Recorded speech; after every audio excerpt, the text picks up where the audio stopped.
대한민국의 레전드 호러 게임이자 그 시절 잼미이들의 바지를 젖게 만들었던 화이트데이는 2001년 폰놀이에 의해 개발된 게임이다. 해당 게임은 폰놀이에서 자체 개발한 왕리얼 엔진을 기반으로 만들어졌는데 고인물이 넘쳐나기로 유명했던 팡야 또한 해당 엔진을 이용해 만들어졌다고 한다.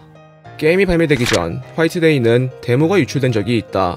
1998년 게임 제작을 발표하며 화이트데이 고스트 스쿨이라는 제목으로 게임을 홍보했던 폰놀이, 원래 1인칭이 아니라 3인칭으로 개발하려 했고 부제 또한 피해 축제, 유령 학교의 비극을 거쳐 학교라는 이름의 미궁으로 부제가 확정되었는데 게임의 발매 직전 폰놀이 측에서 영국에서 열린 게임쇼에 참가했다가 이때 유령 학교의 비극 버전의 데모가 유출돼 사람들로부터 많은 주목을 받았었다. 화이트데이의 시스템은 상당히 획기적이라는 평가를 받았다. 온갖 무기를 가지고 괴물을 죽이던 다른 호러 게임들과는 달리 힘없고 평범한 족밥 주인공이 되어 하루종일 도망만 다녀야 했던 화이트데이. 게임이 발매될 당시까지만 해도 1인칭으로 개발된 호러 게임이 별로 없었던지라 훗날 비슷한 방식으로 개발된 암네시아, 아웃라스트와 비교되며 시대를 앞서간 게임이다라는 평가를 받고 있다. 참고로 정작 게임이 발매됐던 당시에는 게임 플레이가 답답하고 어렵다며 비판을 늘어놓던 유저들이 꽤나 있었다. 주인공의 최대적으로 꼽히는 수위는 제작진의 경험을 바탕으로 만들어졌다고 한다.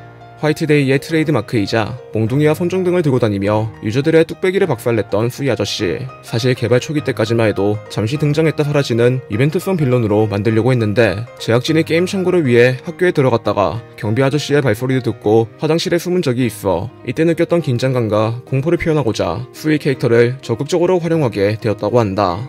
화이트데이는 청각장애인을 위해 업데이트를 한 적이 있다. 게임을 플레이해보면 수위 아재가 열쇠를 짤랑거리며 돌아다니기 때문에 미리 그의 존재를 파악해 다른 경로를 택하거나 어딘가에 숨을 수가 있는데 발매 당시 청각장애를 가진 한 유저가 수위에게 계속해서 뚝배기가 깨진다며 제작진에게 불편함을 호소했기 때문에 이에 폰놀이 측에서 다음과 같은 자금원을 넣어 주변 소리를 시각적으로 표현해줬다고 한다. 화이트데이는 원래 멀티플레이를 염두에 두고 개발됐었다. 개발 초기 멀티플레이 기능을 넣어 귀신과 유저의 술래잡기를 구현하려 했던 폰놀이. 하지만 사정이 넉넉지 않았던 것일까 그냥 싱글플레이로 제작하게 되었는데 이때 오잼이라는 자매게임을 통해 운동의 컨셉의 게임을 공개했지만 화이트데이에 밀려 별로 주목을 받지 못했기 때문에 이 게임 또한 비운의 명작으로 꼽히고 있는 중이다. 참고로 원래 무대로 사용하려 했던 맵은 더미 데이터로만 남아있는 상태이고 오잼이의 경우 벽에부터 점프를 연타하면 벽을 타고 올라가는 기술을 사용할 수 있었다. 화이트데이는 불법 복제로 큰 피해를 입었다. 특유의 분위기와 살벌한 귀신들, 심지어 스토리까지 훌륭해 한국 최고의 호러 게임으로 평가받는 화이트데이. 하지만 발매되자마자 불법 복제된 게임 파일이 인터넷을 활개치고 다녔기 때문에 인기에 비해 수익을 얻지 못해 개발비 6억을 사용해 총 7억 정도밖에 못 벌었다고 한다. 원조 화이트데이 팬카페는 현재 자동차 카페로 변경된 상태이다.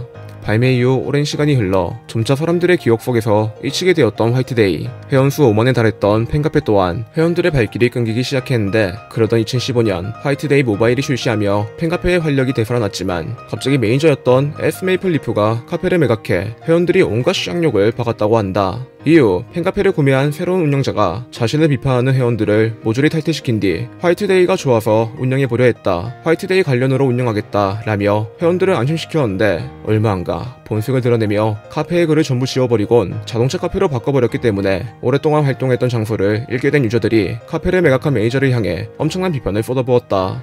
화이트데이는 리뷰 조작 의혹에 휩싸인 적이 있다.